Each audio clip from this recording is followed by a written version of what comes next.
تکلیف ہی تکلیف، غم ہی غم، صدمہ ہی صدمہ، راحت کا نام نہیں، خوشی کا گزر نہیں، وہ ہے جہنم۔ اور تیسرا عالم ایسا پیدا فرمایا جو مرکب ہے دونوں سے، اس میں خوشی بھی ہے، غم بھی ہے، راحت بھی ہے، تکلیف بھی ہے، دونوں ہی چیزیں۔ اور وہ ہے یہ دنیا جس میں ہم اور آپ جی رہے ہیں۔ اس میں کوئی انسان دنیا کے روئے زمین پر آپ کو ایسا نہیں ملے گا جو یہ کہے کہ ساری عمر مجھے کبھی کوئی تکلیف نہیں پیش آئی۔ اس میں راحتیں ملیں گی تو ساتھ ساتھ تکلیف بھی ہوگی، اس میں آرام ملے گا تو اس میں ساتھ ساتھ کچھ نہ کچھ رنج اور غم کبھی حصہ لگا رہے گا۔ کوئی انسان اس دنیا میں ایسا نہیں جس کو راحت ہی راحت ہو، تکلیف نہ ہو، کوئی انسان ایسا نہیں جس کو تکلیف ہی تکلیف ہو، راحت نہ ہو۔ تو اللہ تبارک و تعالیٰ نے اپنی حکمت اور مصلحت سے یہ سارا عالم پیدا فرمایا کہ اس میں کسی کو کوئی چیز دے دی، کسی کو کوئی چیز دے دی، اپنی مصلحت سے عطا فرمایا۔ کسی کو مال دیا، مال و دولت دی، کسی کو صحت دے دی، اس کے مقابلے میں اب وہ جو مال و دولت والا ہے وہ صحت والے کے اوپر حسد کرنا ہے یا رش کرنا ہے کہ تو اتنی ایسی صحت کیوں مل گئی، اور جو صحت والا ہے وہ مال و دولت کے اوپر حسد کر رہا ہے کہ اس کو اتنا مال کیوں مل گیا۔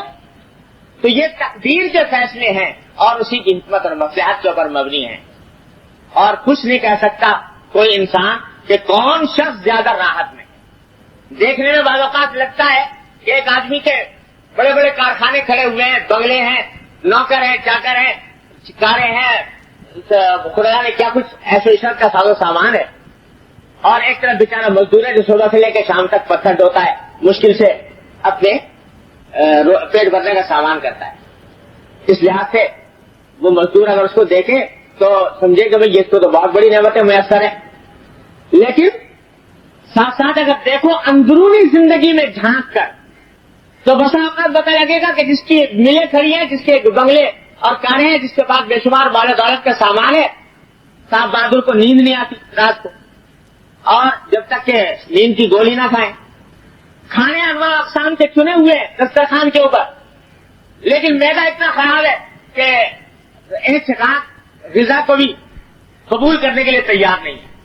اعلیٰ درجے کے پھل موجود ہیں، غذائیں موجود ہیں، ایک سے ایک اعلیٰ درجے کے کھانے موجود ہیں، لیکن معلوم ہوا کے ساتھ میدے میں السر ہو رہا ہے، اور اس کی وجہ سے ڈاکٹر نے منع کر دیا کہ صاحب یہ چیزیں مت کھاؤ، وہ چیزیں مت کھاؤ، تو ساری نعمتیں آکار ہیں۔ رات کو نیند نہیں آتی، جب تک کہ کوئی گولی نہ لے اس وقت تک نیند نہیں آتی۔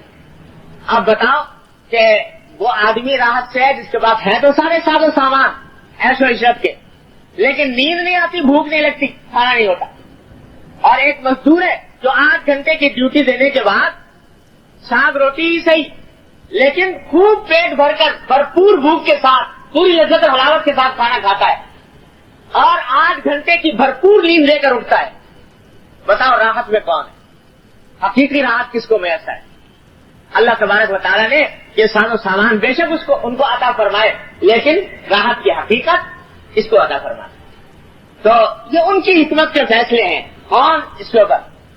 میرے والد ماجد صلی اللہ علیہ وسلم اللہ تعالیٰ ان کے درجات بلند فرمائے، ایک مرتبہ فرمانے لگے کہ یہ جو دعا کھانے کے بعد پڑھی جاتی ہے کہ الحمدللہ الذی اطعمنا وسقانا وکفانا وآوانا وجعلنا من المسلمین، اس میں ایک روایت میں الفاظ یوں ہیں کہ الحمدللہ الذی رزقنا واطعمنا وسقانا، آگے اس طرح ہے رزقنا کا لفظ بھی، تو ترجمہ اس کا یہ ہے کہ شکر ہے اللہ کا جس نے ہمیں رزق عطا فرمایا اور کھانا کھلایا، رزق عطا فرمایا اور کھانا کھلایا، دو لفظ الگ الگ ہیں۔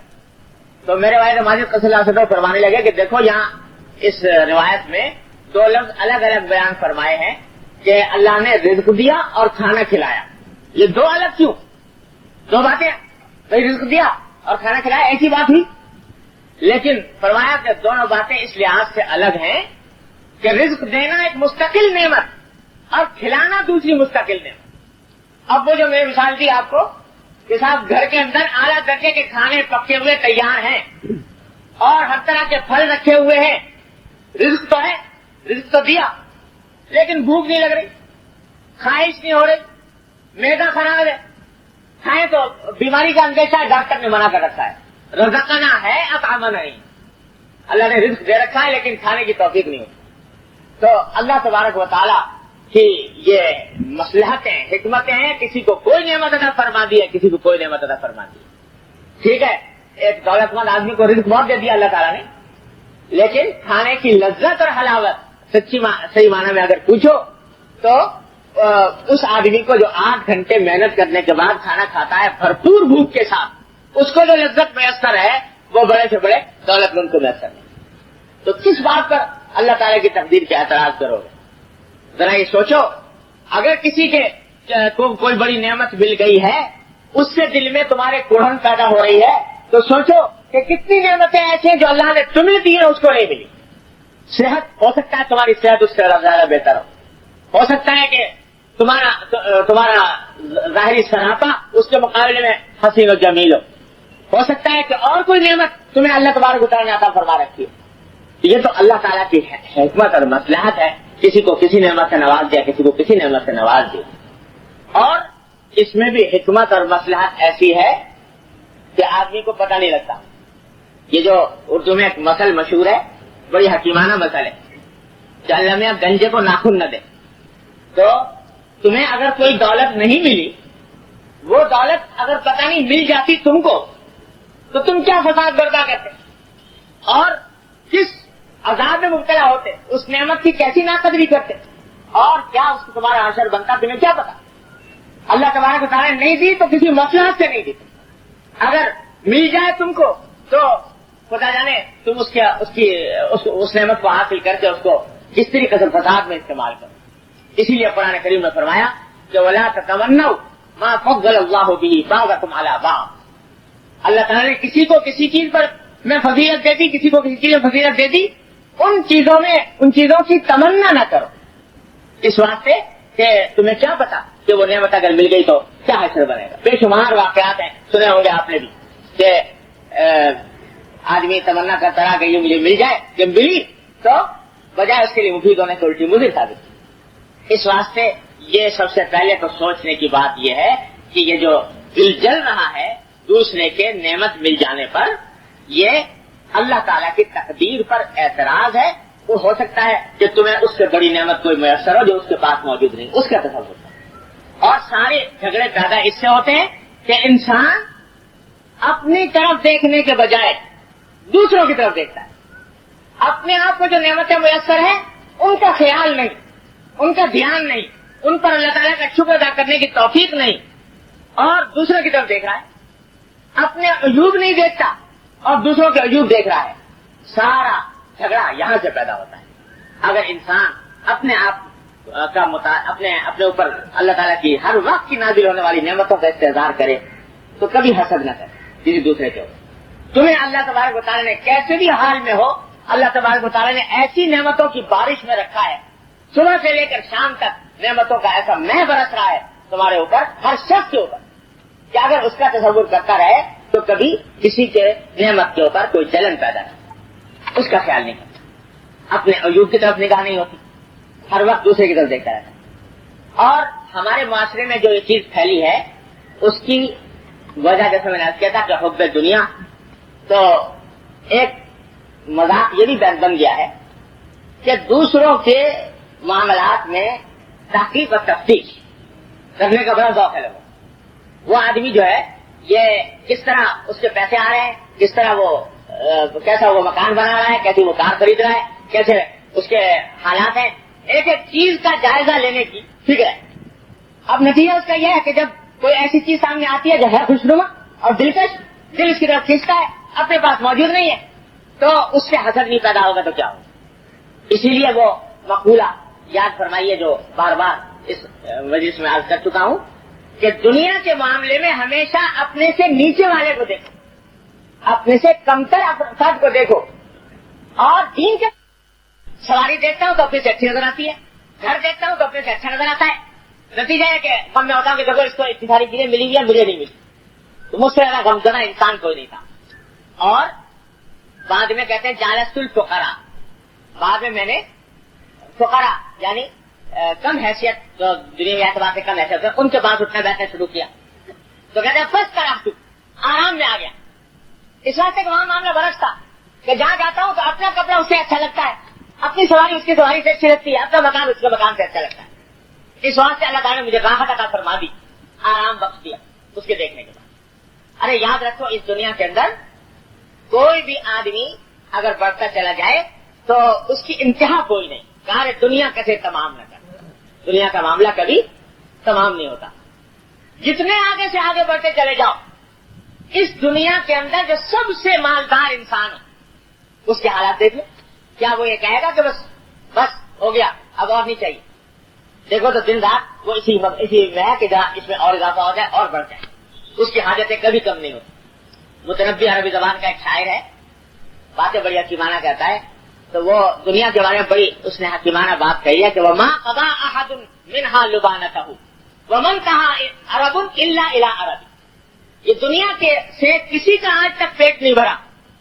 جب کوئی حاجت خواہش پیدا ہوئی وہ تم نے پوری کر لی, اس کے بعد ایک نئی خواہش پیدا ہو جائے. وہ ہر خواہش ایک نئی خواہش کو جنم دیتی ہے, ہر حاجت ایک نئی حاجت کو جنم دیتی ہے. یہ ہو رہا ہے. تو اس واسطے کہاں تک حسد کرو گے, کہاں تک دوسروں کے نعمتوں کے اوپر غمزدہ ہو گئے؟ یہ تو ہوگا ہر جگہ, کہیں کوئی کسی چیز میں بڑھاوا نظر آئے گا, کوئی کسی چیز میں بڑھاوا نظر آئے گا. تو اس واسطے سب سے پہلے تو اس کا تصور کرنے کی ضرورت ہے کہ یہ اللہ تعالیٰ کی تقسیم ہے, اللہ تعالیٰ کی تقسیم ہے, اور اس اللہ تعالیٰ نے اپنی حکمت اور مصلحت سے تقسیم فرمائی. اور وہ مصلحت ایسی ہے کہ تم تو بہت محدود دائرے میں سوچتے ہو, چھوٹا سا تمہاری عقل, چھوٹا سا تمہارا سوچنے کا دائرہ, اس میں سوچتے ہو. اللہ جل جلالہ کی حکمت بالغہ پوری کائنات کو محیط ہے, وہ فیصلے فرماتے ہیں کہ کس کو کیا دینا ہے, کس کو کیا دینا ہے. تو اس کے اوپر غور کرے انسان, تو اس سے حسد کا جو مادہ ہے وہ ختم ہوتا ہے, ٹوٹتا ہے. ذرا عقل سے سوچے تو اس سے حسد کی بیماری کے اندر کمی واقع ہوتی. دوسری بات جو اس سلسلے میں بڑی مؤثر ہے اور یاد رکھنے کی ہے, بڑا مؤثر علاج ہے, وہ یہ کہ یاد رکھو حسد کرنے والا چاہتا تو یہ ہے کہ جس سے میں حسد کر رہا ہوں اس کی نعمت چھن جائے. اس کی بدخائی چاہتا ہے نا کہ اس کی نعمت چھن جائے. اور حسد کی بدولت ہوتا یہ ہے کہ اس کو فائدے ہی فائدے پہنچتے رہتے ہیں, اور حسد کرنے والے کو نقصان ہی نقصان پہنچتا رہتا ہے. جس سے حسد کیا گیا, جس سے حسد کیا جا رہا ہے, اس کو تو فائدے پہنچ رہے ہیں, دنیا میں بھی آخرت میں بھی. دنیا میں تو فائدہ یہ پہنچ رہا ہے کہ بھئی جب تم نے اس کو اپنا دشمن بنا لیا تو دشمن کی خواہش یہ ہوتی ہے کہ میرے دشمن کو ہمیشہ غم رہے, صدمہ رہے. تو جب تک حسد کرتے رہو گے, غم میں مبتلا رہو گے, تو اس کی تو خوشی کی بات ہے کہ تم حسد میں ہو, غم میں ہو, صدمے میں ہو, گھٹن میں ہو, تکلیف میں ہو, پڑن میں ہو. یہ تو دنیا میں فائدہ ہو. اور آخرت میں فائدہ یہ ہے کہ جتنا جتنا حسد کرو گے اس سے اتنی ہی اس کے نام اعمال میں اضافہ ہوگا, نیکیوں کا. اور وہ چونکہ مظلوم ہے تو اس واسطے آخرت میں اس کے درجات بلند ہوں. اور حسد کا لازمی خاصہ یہ ہے کہ جب آدمی حسد کرتا ہے تو حسد انسان کو آمادہ کرتا ہے غیبت پر, بدگوئی پر, عیب جوئی پر, چغل خوری پر, اور خدا جانے کن کن بلاؤں پر. تو اس کے نتیجے میں کیا ہوتا ہے کہ خود اس آدمی کی نیکیاں اس کے نام اعمال میں جا رہی ہیں. جب غیبت کرو گے اس کی, برا کہو گے اس کو, بددعا کرو گے اس کے لیے, تو تمہاری نیکیاں اس کے نام اعمال کے اندر چلی جائیں. تو کیا مطلب کہ جتنی جتنی غیبت کر رہے ہو, جتنا جتنا حسد کر رہے ہو, اس کے پاس اپنے نیکیوں کے پیکٹ بھیج رہے ہو تیار کر کر کے, تو اس کا تو فائدہ ہو رہا ہے. یہاں تک کہ اگر اللہ بچائے ساری عمر آدمی اس حسد کی بلا میں مبتلا رہے تو ساری نیکیاں کما بیٹھے گا, اس کے نام عمل میں ڈال. حضرت امام غنی فرحمۃ اللہ علیہ کا قصہ لکھا ہے. حضرت امام غنی فرحمۃ اللہ علیہ کے مجلس میں کسی نے آ کر ذکر کیا کہ حضرت فلاں آدمی آپ کو برا کہہ رہا تھا, اس نے آپ کو کی بڑی برائی بیان کی. تو حضرت امام غنی فرحمۃ اللہ علیہ نے سننے کے بعد اس کو تو رخصت کر دیا. بعد میں گھر جا کر ایک بہت بڑا تحفہ اس کے لیے تیار کر کے, اور جس آدمی کے بارے میں اطلاع ملی تھی کہ اس نے برا کہا اس کو تحفہ بھیج دیا, ہدیہ بھیج دیا. لوگوں نے پوچھا کہ وہ تو برا کہہ رہا تھا, آپ نے ہدیہ بھیج دیا.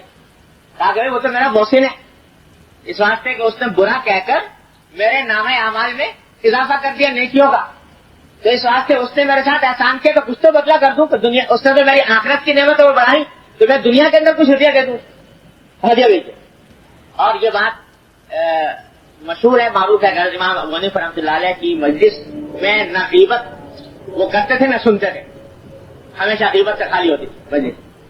تو ایک دن فرمانے لگے امام صاحب اپنے شاگردوں سے کہ بھائی دیکھو غیبت جو ہے وہ ایسی چیز ہے کہ آدمی کی نیکیاں دوسرے کی طرف منتقل کر دیتی ہے, تو اس واسطے غیبت نہیں میں کرتا.